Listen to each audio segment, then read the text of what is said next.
Welcome to the Dogs Podcast with your hosts, Blake Reneker, Justin Charles, and Josh All.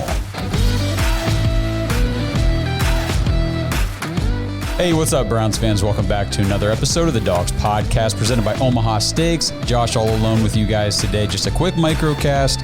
We did the full episode a couple nights ago talking about the start of training camp for the Cleveland Browns and just some of the news and notes that were coming out. The injury updates primarily is what I want to address today because we talked about Greg Newsome being put on the NFI list, the non-football injury list. And now just came out the other day that he's actually already had surgery to repair his hamstring injury. So just wanted to mention that, talk about it real quick. But before I dive into that and a couple other notes from the past couple of days at training camp, just want to remind you guys, like the video, subscribe to the channel on YouTube. We are getting very close to 10,000 subscribers. We would love to hit that mark before the season begins. So we've got like a month or so here till we really need to start pushing. Get us to that 10,000 mark. We really appreciate it. If you're listening on audio, please give us a 5-star review. Those help out the show a ton. And real quick, just want to mention, because time is going to run out on this, if you guys want to join our fantasy football leagues this season in the Dogs Discord and the Dog Pack, go to jointhedogs.com, become an official Dog Pack member in the Patreon. You get into the private Discord, hang out with everybody. It is a very awesome Browns community that we've created in there. And it's a ton of fun to be in that community. But fantasy football is a big perk right now, and that is coming. We got signups going on. We've got 2.5 at least. We might be pushing 3 full leagues already set and ready to go. So last year we did 5 redraft leagues. We've got 2 dynasty leagues. Those you really can't join right now anyway because they're already up and running, and the season has already started for those. But who knows? Maybe next year we start a 3rd dynasty league. We never expected to start 1, let alone 2 now. So you never know what's going to happen. But definitely for redraft this year, get in there, join the Patreon, join the fantasy leagues. If you win your league, you get a champion t-shirt. Justin wears his all the time on the show because he freaking won last year in his league. But get in there, beat Justin. And Andy Kaiser, I'm coming for you because you're the one who beat me. That's why I don't have a sweet championship t-shirt. So with all that being said, let's dive in real quick. So Greg Newsome, we talked about him being on the NFI list to start camp with the hamstring injury, talked about how that could be, it could potentially linger into the season and all that kind of stuff. And then it comes out the next day after we'd already recorded the episode, he had surgery on that hamstring. So just kind of looking at what Kevin Stefanski said about the whole situation, he said, hopefully we'll have him back for week 1. I'll have more of an update as we get closer. He said that Newsome sustained his injury while working out on his own over the summer. So that's why he's on the NFI list and not the PUP. The PUP is physically unable to perform if you sustained an injury during football activities. Like Nick Chubb is on that list because he obviously sustained his injury during a football game. Same for all those guys, Wills, Conklin, everybody on that list. And then you've got your NFI, which is Greg Newsome here. And like Nyheim Hines, I think is the other one because he got his in the jet ski accident last summer. But for Newsome, it is concerning because he's a very pivotal cog of the defensive secondary. I think that going into the season, hyping up the number 1 overall defense, what that defense could be going into 2024 with another season under Jim Schwartz, additional pieces added to it, players getting back, healthy to start the season. And then we open camp with one of the key pieces in the secondary already not available due to injury. The fact that he got surgery on the hamstring means that the hamstring injury was I shouldn't say that. I shouldn't say it means it was a serious injury. I guess it's a luxury right now to have all this time between right now at the start of training camp and the start of the season. So Greg Newsome had that option to say, okay, I can go ahead and get surgery on my hamstring now, and I will be recovered and ready to play football maybe week 1, 2, 3, whatever, early in the season. Whereas if he has sustained this injury toward the end of camp or even like in the first week or 2 of the season, surgery is not really an option because if you do surgery, you're going to miss a large chunk of the season itself. So, get it taken care of. Hope to the Father above that it does not,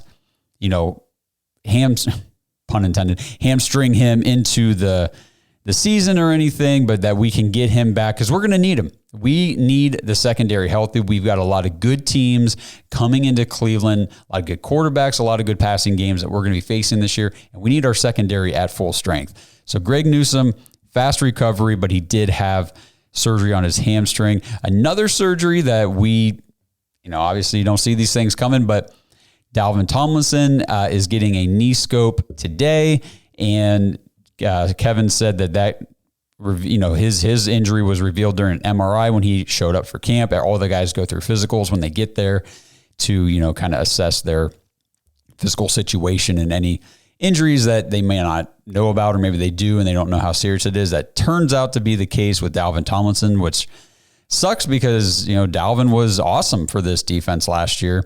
We expect him to be the leader of that interior defensive line position this season, but we'll just have to kind of monitor this and see how, what comes from this knee scope and when he's ready to go and all that kind of stuff. So we'll keep you guys posted on all of that. In terms of other injury stuff, there was a bunch of guys working off to the side the other day at practice, at least to begin practice from what I saw. And it was like Myles Garrett, Jerry Jeudy, some of these guys. Doesn't look serious. I'm sure they're just monitoring workload for a lot of these players, easing them in. We talk a lot about how these guys need to get in football shape because their bodies just take so much during the season that if they don't condition for it now, there's a much higher likelihood they get injured during the season. But at the same time, you don't want to rush them right into full football conditioning and all that kind of stuff from the start because they're not, you got to ease them into it. You got to build up the strength and stamina and all that stuff. Especially, we don't want to see any injury news about Myles Garrett in the preseason. That's all, people like that. We've got to stay healthy, but we've got to do it smart. So I'm just hoping. And if you guys are out there and you're not saying like a nightly prayer, you're just not tacking it into your prayers that, hey, God, can you just, I know it's a small thing to ask, but can you just kind of keep the Browns somewhat healthy this year? I don't know what you're doing. You have got to be good vibes, good thoughts, positive, mojo toward this team because last year was a disaster in terms of injury. We were lucky to get to the playoffs the way we did. We've talked a ton about how that's just not sustainable. You're not going to be able to do that year in and year out with that many injuries. We made it work last year. Don't want to have to make it work again this year. We need these guys healthy. So pray for it, hope for it, wish for it, whatever you got to do. And, every day when I pull up the news reports and the practice, the training camp reports and all that stuff, I do it so hesitantly because I'm like, okay, please don't show me any bad news because I'm not here for it. I don't want to hear about it. So keep these guys healthy, get them on the field. We've got a very good team. I just wanted to say real quick, going back to Newsome's hamstring, I was just trying to do a little research on typical hamstring injuries for NFL players. AI tells me that hamstring injuries are common among NFL players. Surgical repair is often recommended, which is probably why Newsome went ahead and got his repaired now. However, there is no evidence that can predict how well a player will return to play after surgery. Some studies have found that most players who have surgery to repair complete proximal hamstring ruptures are able to return to play, but results vary in terms of long-term participation. We just need Newsome on the field. So rather than having him in and out of practice and training camp and dealing with a hamstring injury for the next 6 weeks, go get surgery on it.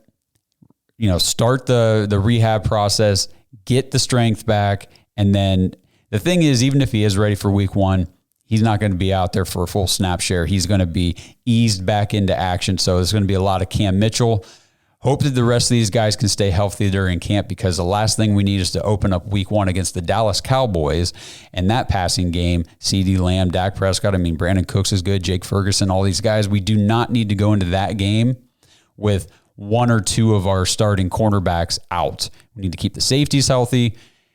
Come on, guys. Let's not start this, this training camp preseason off the bad way. So This episode is brought to you by Omaha Steaks.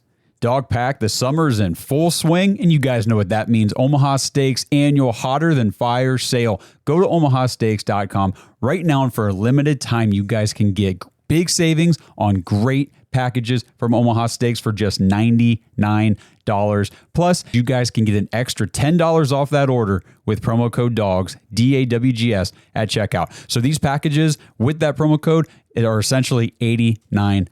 From exquisite steaks to legendary burgers, the premium pork, the air-chilled chicken, the meatballs, the chicken wings, the appetizers, the ready-to-eat meals, the wine, everything that Omaha Steaks has to offer. Head over there today, check it out. Shop the Hotter Than Fire sale to get these exclusive savings on the mouth-watering packages that start at just $99 plus. Use that code DAWGS, DAWGS, when you check out for an extra $10 off your order. But hurry, because this sale is only available for a limited time. Summer always flies by, and this deal is going to fly by, so you're not going to want to miss it. Go shop today, omahasteaks.com. Use promo code DAWGS at checkout for an extra $10 off your order. Last thing I wanted to mention came out the other day too when Kevin was talking after training camp. He is going to call plays. He said that it's not a one-man show, obviously. And, you know, I see a lot of people say things like, well, why even hire an offensive coordinator if Kevin's just going to call plays, blah, blah, blah. We've got to remember that calling plays is a game day role only. It is just because Kevin's the one with the game script and he's the one making the call on what play is coming up next and everything, doesn't mean that Ken Dorsey's not important. Ken Dorsey is handling a lot with the offensive scheme, implementation. There's a whole bunch of people. It's not just even Ken Dorsey. Even if he was the one calling plays, the offensive coordinator is not the only one putting the game plan together and scheming for the upcoming opponent each week. So it's Kevin, it's Ken, it's Tommy Reese, it's Andy Dickerson, it's Deuce Staley, it's all the guys that they hired for this new offensive coaching staff. They all have input on what's going on. It just so happens that Kevin is going to retain the responsibility of calling which play comes next during the games, which I got no problem with. Let me know what you guys think in the comments below. Do you think Kevin should have kept play calling, or should he have just passed that job responsibility off to Ken Dorsey? Personally, I don't have a problem with it. We've talked a ton about how Kevin schemes up the right plays more times than not, it seems, at crucial points in the game. And there have been, especially like opening drives, I don't know anybody who really puts together a better opening script than Kevin Stefanski, because how many times do the Browns go out and march right down the field and score a touchdown, or at least get a field goal right off the rip? You know, the Rams game comes to mind immediately. First game with Joe Flacco last year, we were like, we don't know what to expect. Boom, boom, boom, right down the field. He schemed it up perfectly, went right down, scored a wide open. I mean, Jerome Ford, there was nobody around him. Wide open touchdown. And there's a lot of times in games where, you know, it's a 3rd and 2, or we go forward on 4th down, and it's like, hey, this is a pivotal moment. It's a big play call. What's he going to run? And a lot of times, if you go back and watch when the plays are unsuccessful, it's not due to the play call. It's due to the play execution, because I think immediately of the Seattle game, we had to get a first down and we were going to be in good shape. And he schemed up a play. I forget if it was 3rd and 2 or like 4th and 2. I think it was 3rd and 2. And I'm pretty sure it was Elijah Moore and David Njoku were coming across them, and both of them were wide open. If I remember that correctly, correct me if I'm wrong, guys out there, but I'm pretty sure at least one of them was completely wide open. I think both guys were like, just hit him anywhere that they can catch the ball, and it's a first down. And instead, PJ Walker somehow throws the ball off of the defender's helmet somewhere. So execution is poor. I think about the Colts game where we ran, I think, 4 straight plays to get a touchdown, and all 4 plays were touchdowns. All 4 plays were schemed up where if they were just executed correctly by the players, they were easy scores. We just effed them up 3 times in a row, and I think we ended up scoring finally on the 4th try. But stuff like that, just keep in mind when things don't work on the field. I know it's easy to jump up and down off your couch and say, oh, Kevin, what kind of play call was that? It was so stupid. It was so stupid. Take a step back. And it's tough during the game, especially a lot of times if they don't even show like a replay right away because the other team takes possession. They're off running a play that you don't get the replay. But anymore, you're watching on some sort of streaming app or whatever where you can rewind. Just go back and just watch that play and see what was the play call, what was the scheme, where were they trying to go with the ball, and would it have been successful if the players would have executed it correctly? And more times than not, I think you'll see that, yes, we would have picked up that first down. But unfortunately, it's not always the case. That's why it's football. That's why, both sides of the ball are professional athletes making up those units, and it's a fun sport to watch because of it. So just kind of keep that stuff in mind as we go. But again, let me know what you guys think. I don't see a huge deal with Kevin keeping the play calling duties. Obviously, he has won 2 Coach of the Year awards doing that. He has taken us to the playoffs with 5 different quarterbacks. I think he's going to be okay, especially for me. It's more so, what are the plays he's calling? What is the offense that is being run? Not so much who's calling the plays of that offense. It's, does the offense fit Deshaun Watson? Does it give him the opportunity to maximize his skill set? Does it give everybody, does it maximize what Jerry Jeudy does best? Does it put Amari Cooper in the right situations? Does it utilize David Njoku correctly and to the most efficient way? That kind of stuff is what matters the most to me anyway. So let me know what you guys think. Let me know what you guys think about Greg Newsome and Dalvin Tomlinson and these other guys that are on the injured reports. I'm sure there's going to be more stuff coming out, over the weekend here and later today and all that kind of stuff. We will try to keep you guys as up to date as possible. Obviously, jumping in, recording a podcast takes a little more time, but if you're following us on social media, you will get a lot more up-to-date information for sure, because we're always posting on there. Follow us on Twitter or X, Facebook, Instagram. We post all the time in the community section of YouTube as well. So just follow us at the Dogs Podcast everywhere we are. You will find us and you will stay up to date. And we will do our best to get in here and give you guys podcast updates whenever we can. So just wanted to touch on all that stuff today. Appreciate you guys tuning in. Have a great Friday. Have a great weekend if we don't talk to you before the end of it. And we will continue to hope and pray for a healthy training camp as the Browns continue to get ready for a great 2024 season. And just keep fanning hard, everybody. It's going to be a fun time. Sit back, enjoy the ride, and let's go Browns. Thanks for listening to another episode of the Dogs Podcast. Make sure you subscribe on YouTube and follow us on Twitter at the Dogs Podcast. Get your thoughts on the show at thedogspodcast.com.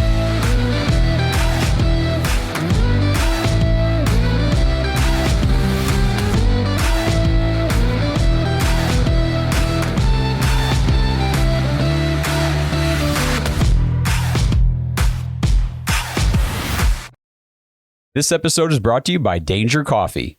Browns fans, we talk about how Danger Coffee is made free from mold toxins that are in 45% of the world's coffee, but that's not all that Danger Coffee has to offer. Mineral and nutrient deficiencies are a big deal. They make you feel sick, tired, stressed, and they can give you brain fog. These deficiencies negatively affect your immune system, your digestion, sleep, metabolism. Have you ever wondered why you get an initial burst from your coffee, but then you get that little crash not long after? Danger Coffee's patent-pending process remineralizes your body with more than 50 trace minerals and electrolytes, leaving you more energized, engaged, powerful. These micronutrients enter the cells to boost performance. They bind to toxins to provide detoxification support. I know that sounds like a lot, but the bottom line, guys, is minerals matter, and most of us really don't get enough of them on a daily basis. Danger Coffee delivers micronutrients, plus it gives you access to the minerals you already have. Head to dangercoffee.com, use our code DOGS, DAWGS, for 10% off your order, and that code can be used over and over, so you get 10% off every order you make using code DOGS. It's time to start every day off with a cup of coffee that gets you going and actually keeps you going. dangercoffee.com, code DOGS.